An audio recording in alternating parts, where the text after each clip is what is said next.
Welcome. I'm Matthew Phelps, co-author of the Turning to God's Word Bible study, The Gospel According to John, an Encounter with Grace and Truth. Today we'll be talking about Lesson 24 of our study, which covers the Gospel according to John, chapter 20, verses 1 through 18.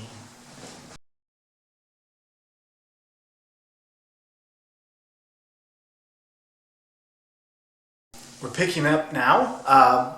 As we left off, Jesus is dead and has been buried, or was, and has been buried in a tomb that happened to be nearby. Again, we talked about how that happened on a Thursday, Good Thursday in John's Gospel. And now there have been 2 Sabbath days in a row where you can't interact with dead bodies and you had other things you were supposed to do. So the tomb has been there for a couple of days without any outside visits or interference. Now, pretty much as soon as it's fair to visit and it's time to go, we see the first day of the week, which is Sunday, we see Mary Magdalene paying a visit to the tomb. Few comments here. First of all, so Sunday is now the holy day we as Christians celebrate as our Sabbath, and not Saturday. Saturday was the Jewish Sabbath, ours is Sunday. This is why. And in our Easter liturgy, there's this beautiful line on the ancient first and 8th of days. So, short version, if you've done our Genesis study, you've looked at this in a lot more detail. The short version is you've got in creation, in the beginning of Genesis, you've got in the first 6 days, you've got a repeating pattern where on days 1 through 3, God kind of makes the infrastructure light and dark on the first day, separating out waters above from waters below, so sky and sea on the second day, dry land on the third day. And then in the second pass, God kind of fills it in. So you've got 4th day, you've got sun, moon, stars. Of course, we know it goes the other way, and sun, moon, and stars create the light, not the other way around, but they didn't know that.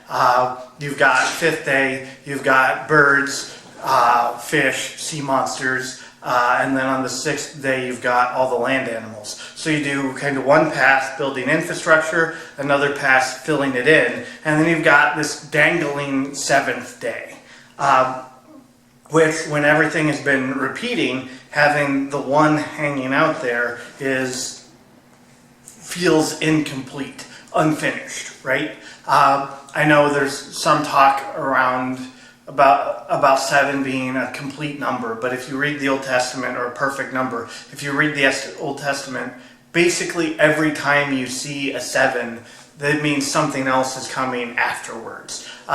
Key example, Jacob works for 7 years to marry Rachel. And he gets Leah instead. He gets tricked, and he has to work another 7 years to marry the woman that he wanted to marry. 7, other 7, right afterwards. And that rhythm kind of picks up from this idea of a week, right? You finish a week, you're not done with time. You just go right into another 7-day period. It's like something is wrapping up. It's an end of a chapter, but it's always suggesting there needs to be something else, right? So you've done your 3 days, you've got this thing hanging out that's saying we need something else. And so you just start over. The state of humanity in the Old Testament was that you're stuck, right? You've got this unfulfilled and incomplete thing dangling out there, and it's stuck, and it just keeps repeating the 7 and never moving past it.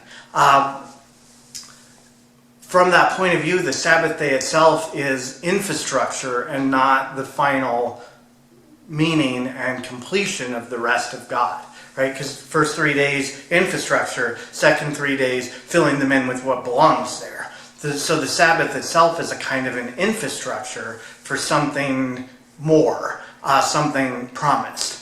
That wasn't present in the Old Covenant. And so here, the church has viewed for a long time this Sunday, this first day of the week, is also the 8th day. Finally, creation is moving past the 7 into an 8, into something that is complete, finished, perfect. And it's the true fulfillment of the idea of God's rest comes in the resurrection of Jesus Christ. Which I'm spoiling it. We haven't actually seen that he's resurrected yet, but I think probably if you're in a Christian Bible study, you know that Jesus rose from the dead, or what are we doing here? So that's about to happen, and it is significant that it happens on a Sunday, right? John's been extremely careful about all of his time, and he's not wanting to leave it to our imaginations that it's happening on a Sunday. We're also in the middle of the Feast of Unleavened Bread, right? Because you had Passover on Thursday, Feast of Unleavened Bread on Friday, which then goes for 7 days. So you're on like the third, fourth day of the feast. You're right in the middle of that whole period, and you're on first day of the week. What else about time? When I think about this happening, for some reason, before reading the text very closely, I always assumed Jesus rose from the dead like daytime, right? But of course not. As we see, it's dark when all of this has happened. Light comes in the world, true light comes into the world, not in a state of the world already being light, but in the state of the world being in darkness. In some cases where an Easter Vigil is celebrated, as the church tradition dictates, they time it also so that it starts in darkness and it leads up to sunrise to echo exactly how this happens. And in that we see. In the previous lesson, we saw a tying together of a lot of the different themes that we've talked about in the gospel and tying up. Here we see the light and the darkness theme, and a tying up as well is Jesus, the light of the world, comes into it here in a state of darkness. And then last but not least, who is present here? This is Mary Magdalene.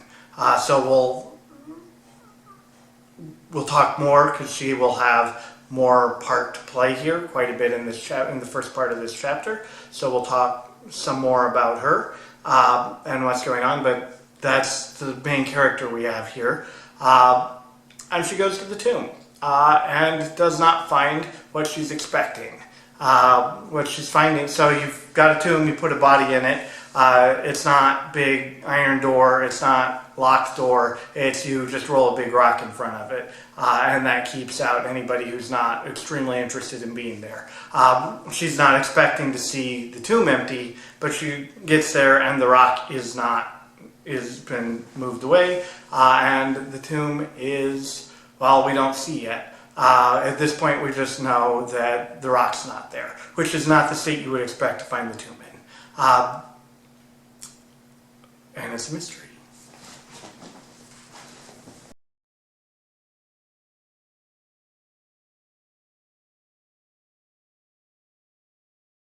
Mary Magdalene arrives at the tomb. Apparently she did notice that it's empty, even though the text wasn't quite as clear about that at the tomb, because that's what she goes back and she tells Peter and John, who were not at the tomb, that there's a thing going on that's not.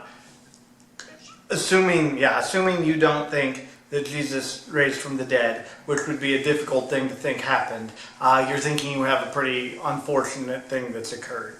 At the very least, you have a puzzle to work through. Probably you're thinking somebody stole the body of your friend. And that would be extremely distressing when you're going there to grieve and mourn, and then that's not what you want to find. So she's probably distraught.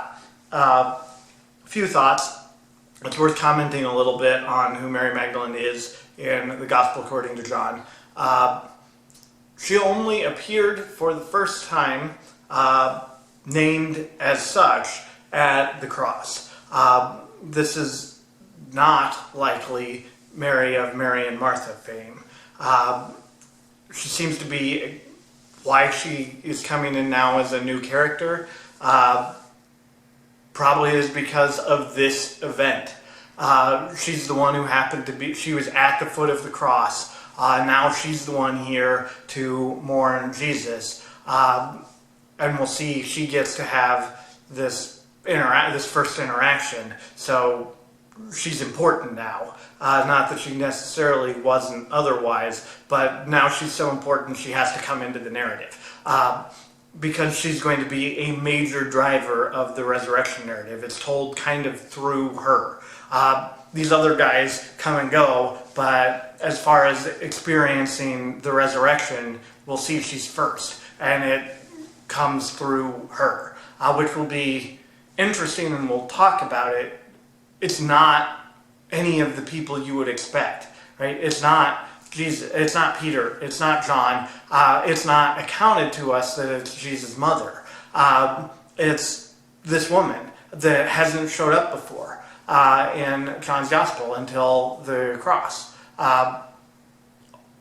Also, intuitively, it makes a little bit of sense that someone who was at the cross is someone that would also get to, if you were going through that suffering with Jesus, that he would make sure you knew he was all right. So he's a good guy like that, right? He's God. But he doesn't, somebody who would be willing to suffer that distress to be there for and with him when that's happening, he's going to make sure knows things are okay now.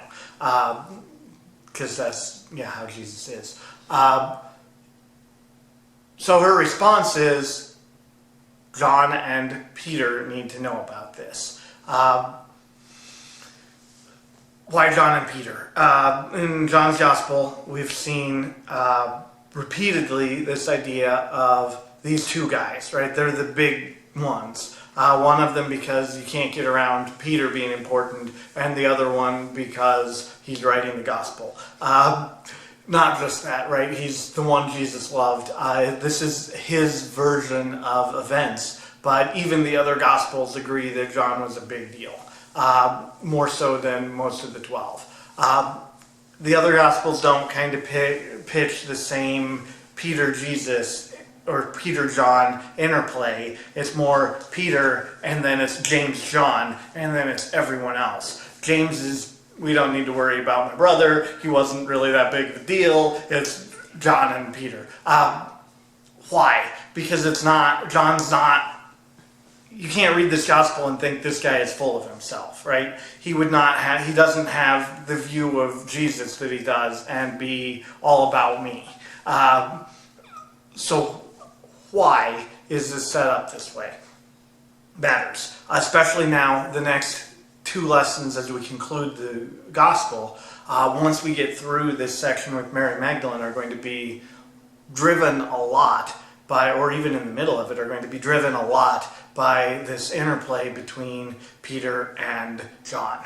Last time we saw it really come into play, the last two were surrounding the dinner with the washing of the disciples' feet, where Peter was maybe a little overeager and misunderstanding what Jesus was doing, and we saw there John had much clearer idea and was just kind of chilling with Jesus and letting whatever happens happen. And we talked a little bit about that being why we call John the disciple that Jesus loved, is John is the one who let Jesus love and serve him that way, on Jesus' terms and not on his. Whereas Peter was still very much, you're going to be on my, this has to happen on my terms. You can't mean you want to do what? No, you high up Jesus aren't going to, I'm not letting you lower yourself to my level to interact with me the way you're saying you wanted to. We're not doing that. And then when he comes around, he says, well, then do it, but do more of it than you were offering. Never just do exactly what you say you want to do for me. Whereas John is just laying there next to Jesus, going with the flow. They're the two who go try to follow Jesus when he's captured as well. John gets them in, and then we see, again, John apparently has some connections that allow him to perceive that he has safer passage there. But whether he's actually safer or not is less clear. Than there's just a difference of attitude. John is just all in, I'm here with Jesus till the end, and stays through the cross. Whereas Peter, who had previously drawn his sword and been ready to die for Jesus, thinks twice about the whole thing and gets overwhelmed by what's going on, and panic kicks in. And he said, I don't know that guy, which he must feel badly about, right? But Jesus also told him it was coming. And it's more, there's a big personality difference between these guys. It's not the one even necessarily loves and serves Jesus more or better than the other one. We see two differences in, John is laid back, right? He's pretty calm, he's pretty steady, he's pretty even, but he's just looking to Jesus. There's a tradition that says John is pretty young at the point of this gospel.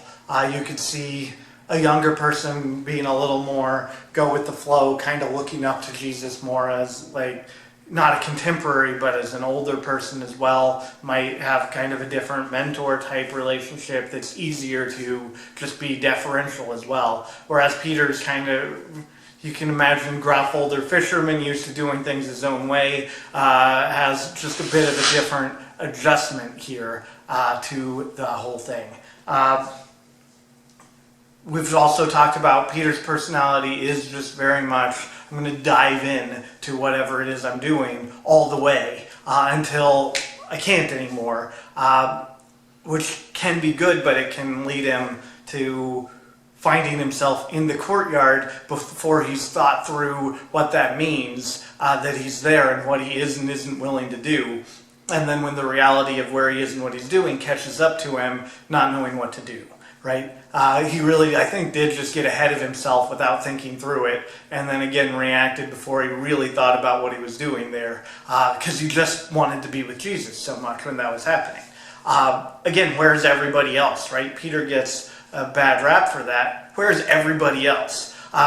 Which is better, sitting at home on your hands, afraid to even go try to see what's happening, or getting across the threshold and then turning back, right? And there's, that'll be relevant here because there is like a gate, right? They both get into the gate there. John stays in where Jesus is, whereas Peter turns back. All of that is to say the interplay between these two guys, their personalities, even their rank is going to be critically important as we look at what's going here. John has always been, and so described, the one Jesus loved. He's been ahead pretty much this whole time. He's gotten it better than Peter has. Not for lack of enthusiasm, just something about his disposition, personality, attitude, understanding has put him ahead of Peter pretty much this whole time. But Jesus has still had this thing with Peter where Peter's the one that Jesus renamed. And Peter's the one in John chapter 6. John, Lord, to whom else shall we go? You have the words of eternal life. That again, enthusiasm of Peter is a thing Jesus clearly is extremely fond of, right? Which again is why I think Jesus doesn't hold it very much at all against Peter that he denies him. Because again, he's there. He's the guy who's going to go, he's going to pull his sword, he's going to go, he's going to do, and then figure out what it was that he was doing after the fact. So it's through, we'll see, there are several interactions with these two guys here for a while, mostly in the last lesson, but also in this one, that are going to be significant as well. They hear what's going on, and they both decide they need to go to the tomb to check it out for themselves.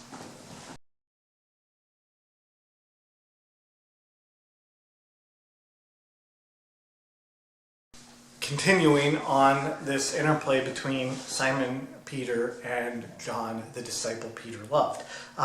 Jesus loved. Peter probably did too, but not in the same way. Not only do they decide to go to the tomb, they decide to quickly go to the tomb. And this scene becomes, I think, an image of where these guys are. They basically are racing. And in the race we see John is ahead, right? He gets first to the point of the tomb, and Peter comes along behind.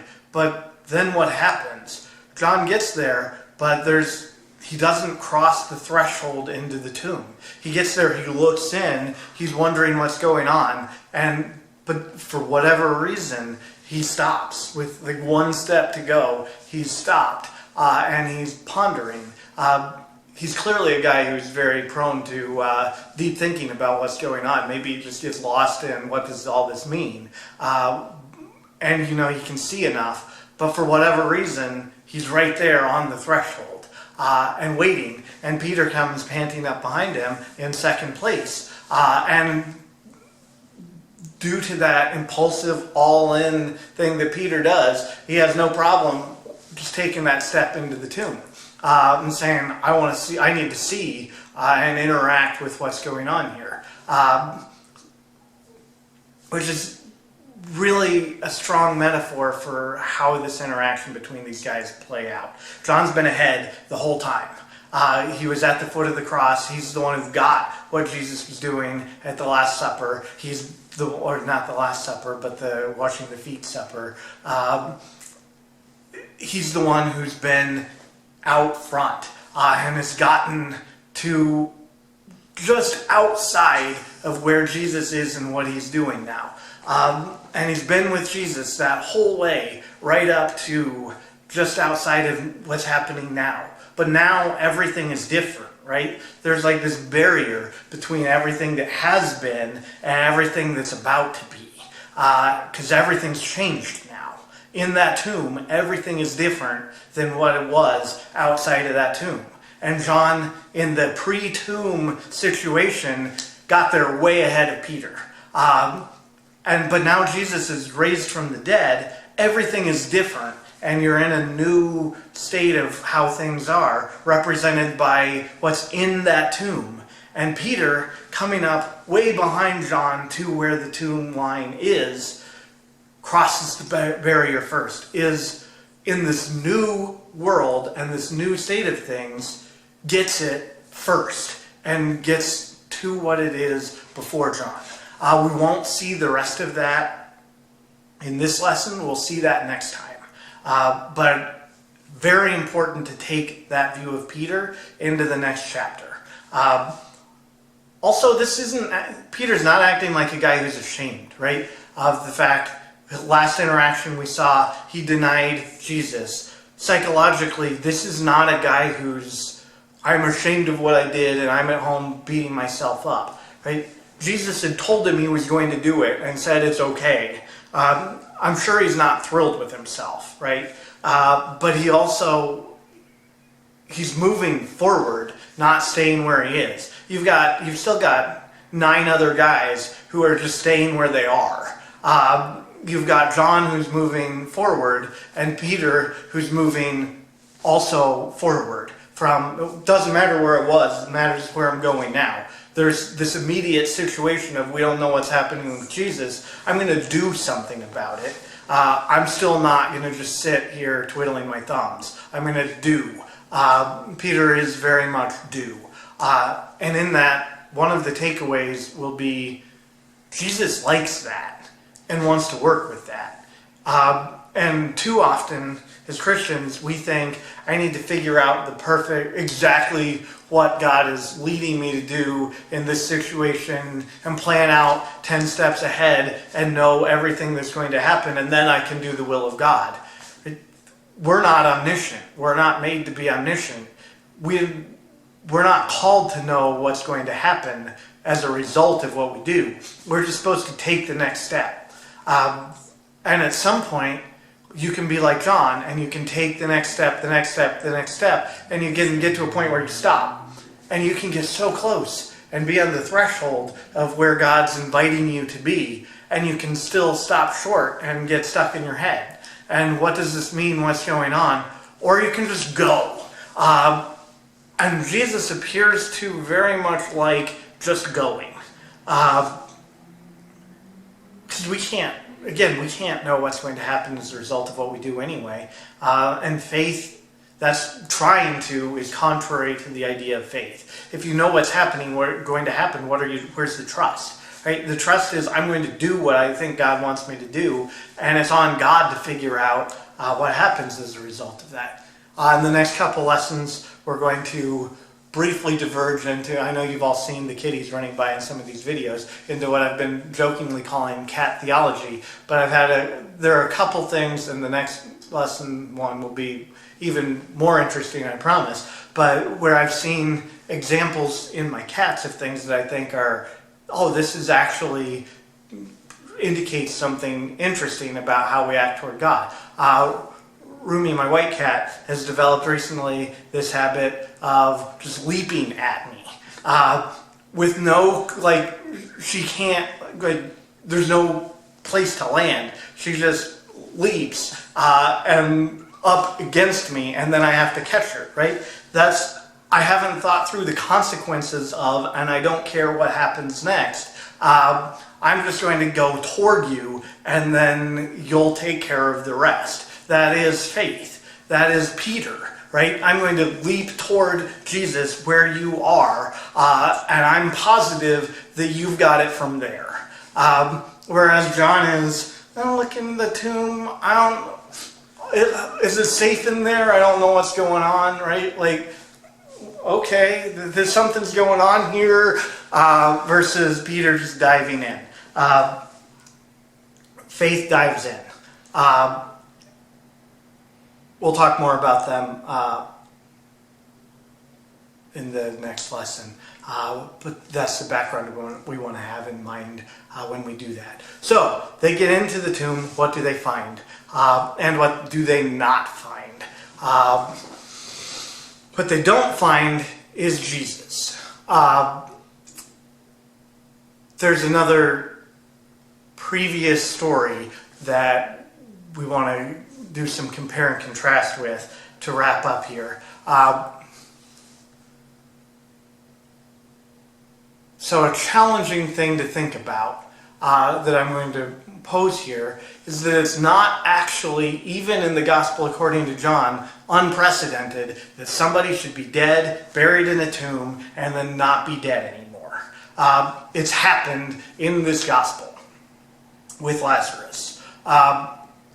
And so that is not by itself the thing that makes what Jesus does here unique and special. It's not just that he was raised from the dead, because that, although rare, that happened in the Old Testament.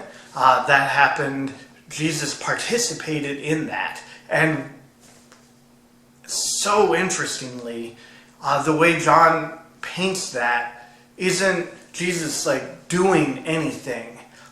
Jesus just talks in, and Lazarus has already been not dead. And it's less clear whether Jesus or the Father is the one who actually did the raising from the dead. There's no direct triggering action that we see from Jesus. So of course, someone shut in a tomb can be made to not be dead anymore. It's precedented.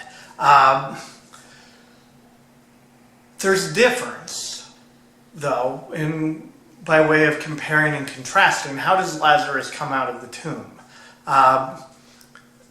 Lazarus comes out still bound, still wrapped in burial cloth. Obviously, there's metaphor here, right? Jesus has changed things that are going on, changed the fundamental nature of humanity. Lazarus comes out, he's still bound, right? He might not be laying down dead anymore, but he's still dead in the he's going to die again sense. He's still bound by death. Whereas Jesus came out unbound. He left wrappings, the trappings of death behind because he's not dead. Lazarus is still literally clothed in the makeup of death when he comes out because he is still dead. Jesus leaves all that behind because he's not. He's not just standing back up. He's not dead. Big difference. The other significant part about having the linen cloth there, more practical and less metaphorical, is if you're stealing a body, you're not going to stop to unwrap it and neatly fold everything up, right? So it's also clear evidence that something weirder is going on than corpse snatching here. And it would add to the puzzle if you don't necessarily know what's going on. So that's where we're at now.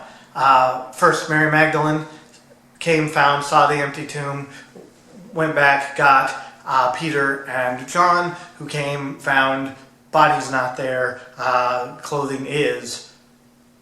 We still don't know exactly explicitly in this text what happened. We'll have to discover with them.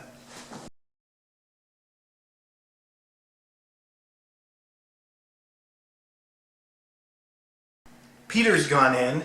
We've had the scene set. Now we see, following after Peter, is John, willing now also to go in and to explore. And again, we talked some about Peter's entry into the tomb kind of being by itself an act of faith, right? Now we see it's after he follows Peter into the tomb that the other disciple sees and believes. Not from outside. From outside he couldn't see, although in theory he could see what was going on in there. While he was outside, somehow he didn't see and believe in a way that Peter just barreled in, and now he follows a step behind, and it's after he gets there that he sees and he believes. His faith follows his action, which follows Peter's action, which is super cool. And it also shows how our own faith can grow as a result of following other people who exhibit it, right? I see someone living a very faithful and holy life, and I start following that because it looks appealing. And once I get to where they are, then, now I get it. Now I'm there too. The implication of this is that, again, that Peter had a sense of faith first with everything that's happening here. And that's what got him across the threshold. I would argue, I think, that Peter doesn't necessarily think Jesus is dead at this point, which is borne out by what they do. What do they do after this? They don't panic, somebody stole our friend. They think, okay, we came here to investigate what was probably a big problem, and now we're just going to go home because this isn't a big deal. It seems to be their behavior. But first Peter, then John. As a result, not just of John and Jesus, but of Peter.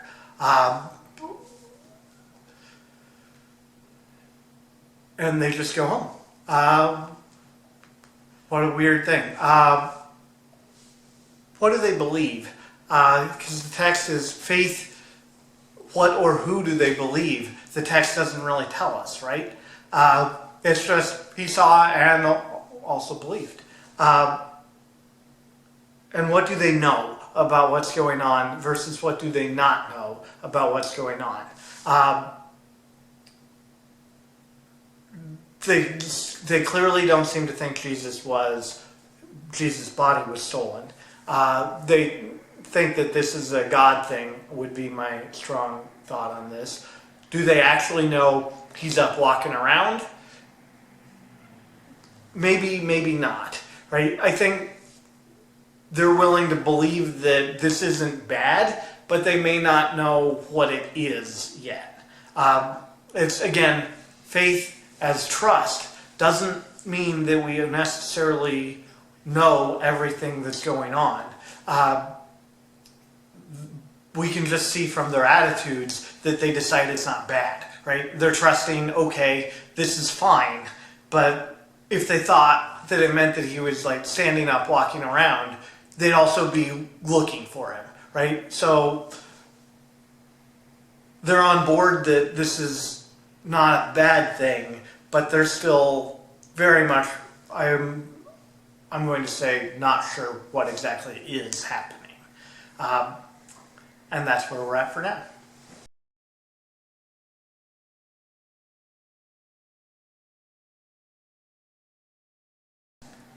Now we get a third or other point of contrast here. Maybe second, because Peter and John are kind of the same group. They have the same ultimate reaction to what's going on here. Mary has a bit of a different reaction. They went away thinking, oh, this is all fine. She's staying weeping at the tomb. She's still distraught that Jesus is dead, and now more distraught that someone has taken his body. She's still thinking this is not a good thing. And she sees a different thing. She doesn't, again, she's outside the tomb, right? Metaphorically, symbolically speaking, she's not made it in yet to this new reality of the raised Christ, which is why she's having the perception that she's having. But, again, Jesus is clearly, and this is so cool, wanting, he's willing to try to lead her there. So when she looks in the tomb, she sees something very different from what were reported that Peter and John saw. She sees angels in the tomb. Now, we don't know exactly whether she thinks they're angels, right? Again, she's having a hard day and seeing just some random guys in where she's hoping to find the body of Jesus, and they're asking her what's wrong, and she's straightforward about because someone took Jesus' body. That's still where she is I was already grieving for the guy I came to grieve, and now they took his body. But she gets a conversation. Peter and John didn't get a conversation. They got a void, is their invitation in. Whereas, again, God sent two angels and then is going to show up himself to help get her on board. I think showing, again, Mary in some ways has a lot of similarities to Peter here, right? She's going and doing and giving to Jesus in the only way she can when she's grieving and thinking that he's dead. And he's going to, as he does in this gospel, meet her where she is. But in this case, he doesn't want her to stay where she is because he wants to, again, get her over that threshold and into the new reality. So they ask her why she's weeping. Pointed question because they know, right, the reason for her crying. But the question more deeply is the thing that you're sad about isn't a problem, right? Why are you sad that he's gone when that's a good thing? Is kind of where the question is driving, but she's not there yet.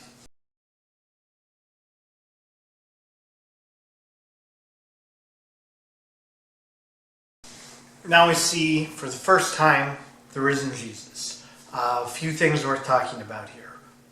One, Mary doesn't recognize him. Why not? We talked quite a bit in the previous lesson about the significance of Jesus' risen body. And the fact that some sense of transformation had occurred in it as a result of what he did. And of course, then coming back to life would potentially alter as well, right? He doesn't seem to look the same way that he did. this is the first time, but not the last time, that people won't recognize him based on how he looks. So that's just an interesting point for thought. Raised Jesus doesn't necessarily look the same as Jesus that everybody knew before. Other things. Jesus asks the same question the angels did. Because again, she took it the way that we tend to take it, which is the wrong way to take it. Why are you crying, hysterical woman, is not what's meant by this. It's, why do you think that this is sad, is what they mean. So he's asking again. And then he follows it up with asking a very slightly modified version of the first thing that Jesus asked any of the disciples in the gospel. Instead of what are you looking for, it's who are you looking for. But it's basically the same question. She's still not quite there. Again, he's inviting her from where she is to where he's trying to get her. First, no, I'm asking this question again because you didn't answer it the way that I mean it. Why are you weeping? Second, okay, what is it that you're looking for? Who are you looking for? Because I bet I can help with that. And he's leading her in that direction. And we'll see in the conversation, she goes from, metaphorically speaking, not in the tomb to in the tomb. In the pre-resurrection world to the resurrection world. He's bridging her there by means of this line of questioning of what is it that you're upset about, and then who are you looking for. We'll bridge her, we'll get her mentally ready and emotionally ready to take that leap. But here at the moment, she's still with, I don't see his body. I'm looking for Jesus, though. He gets from her, I'm looking for Jesus' dead body, which is the problem. She's not going to find that because there isn't Jesus' dead body anywhere. She's looking for a thing that's not around in a place that it's not. And that's what's causing, and that's Jesus' point, is ultimately what's causing you distress is you're looking for a thing that doesn't exist because I'm not dead and I'm not taken. So if that's what you're distressed about, why are you weeping? Because that's not a thing. The thing is, here I am, which we'll get to here in just a minute.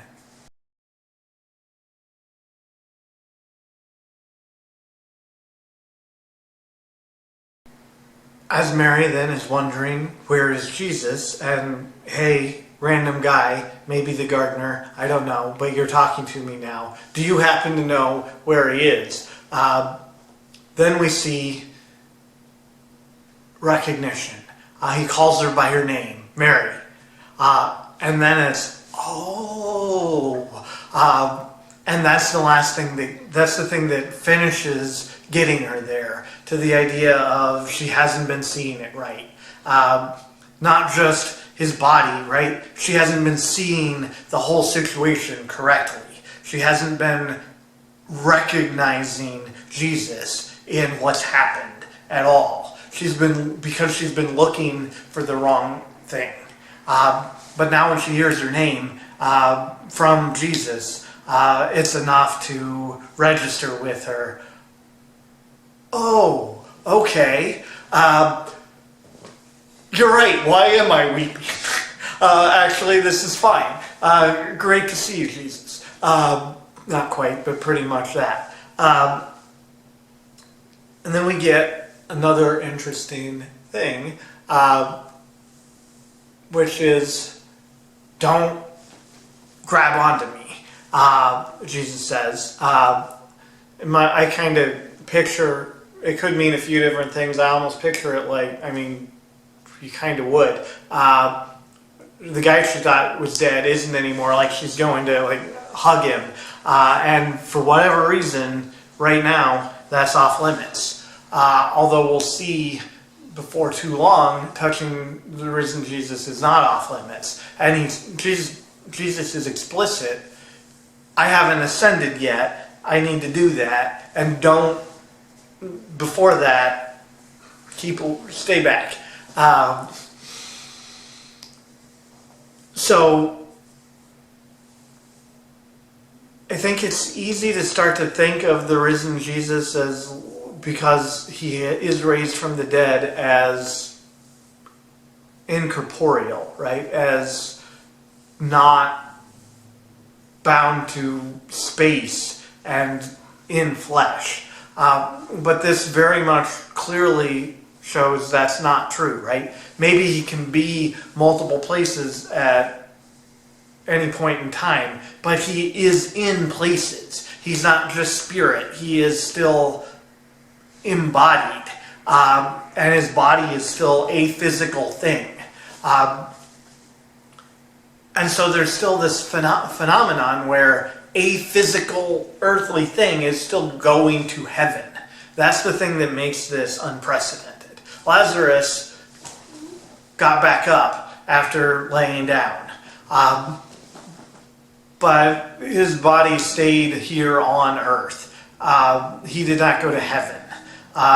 Jesus, in this risen body that he now has, can take that physical thing to heaven, and is clearly aiming to, immediately. So the ascension in the Gospel according to John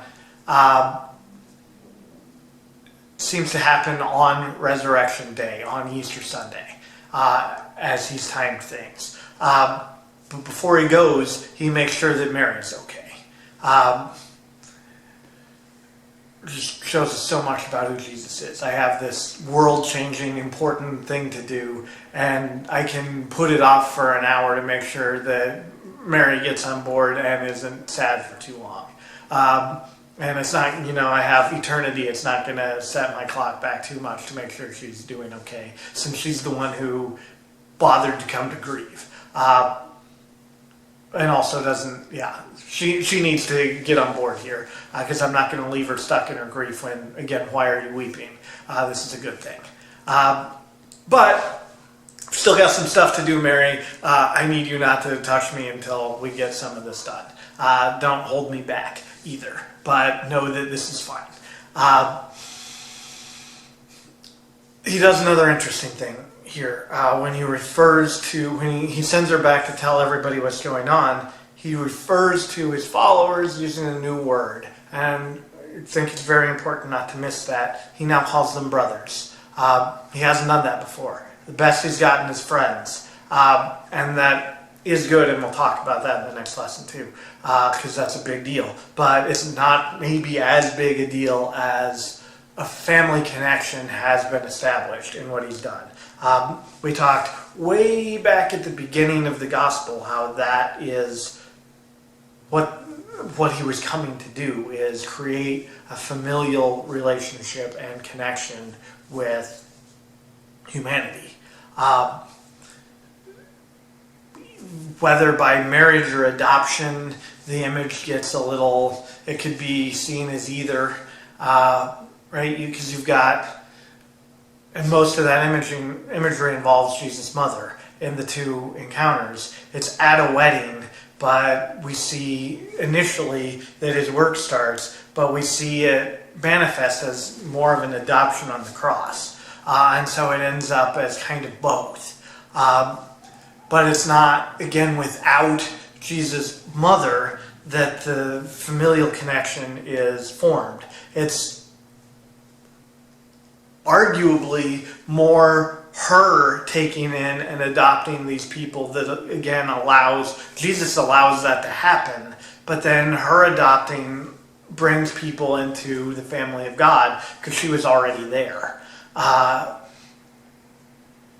And she's been willing to say, yep, which is why she was necessary at the start of his mission and at the end of it, is because she has a part to play in it. She has to also agree to be adoptive mother or mother-in-law, however you want to look at it, to all of humanity, to all of the people that Jesus is bringing in.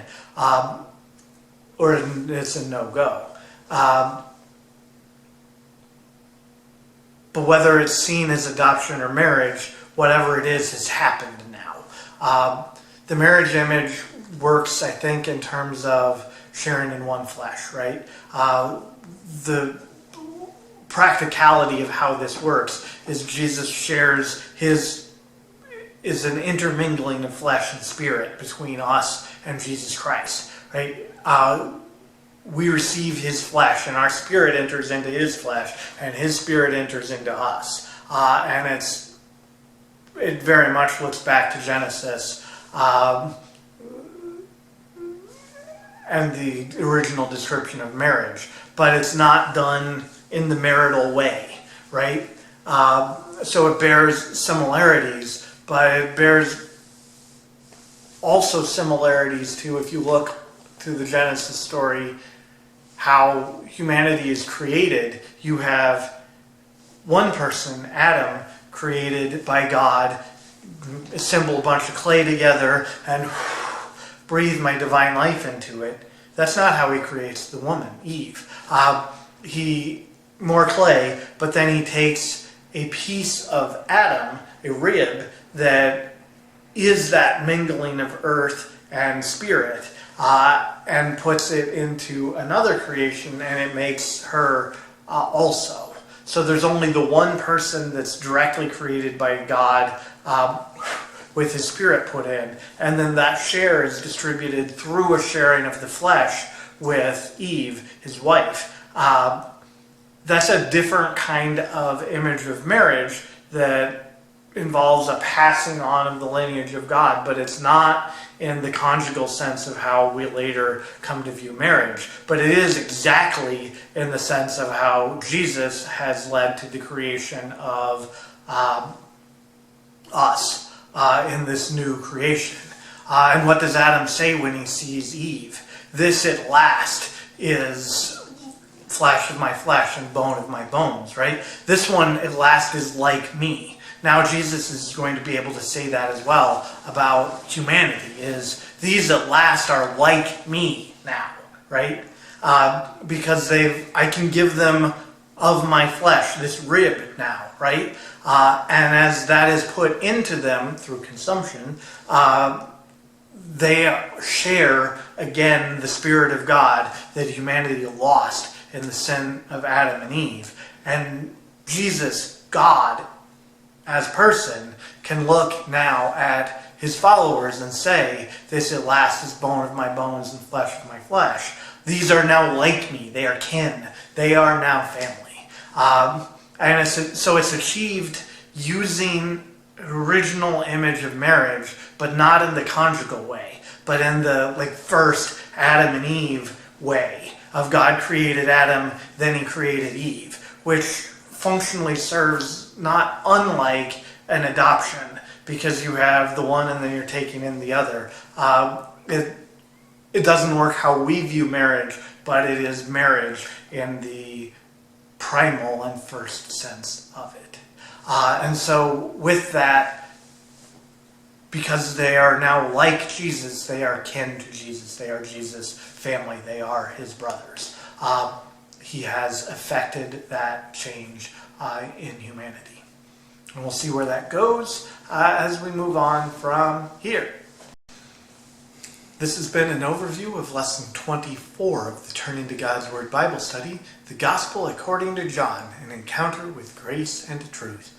For more information, consult our written study and visit us online at turningtogodsword.com.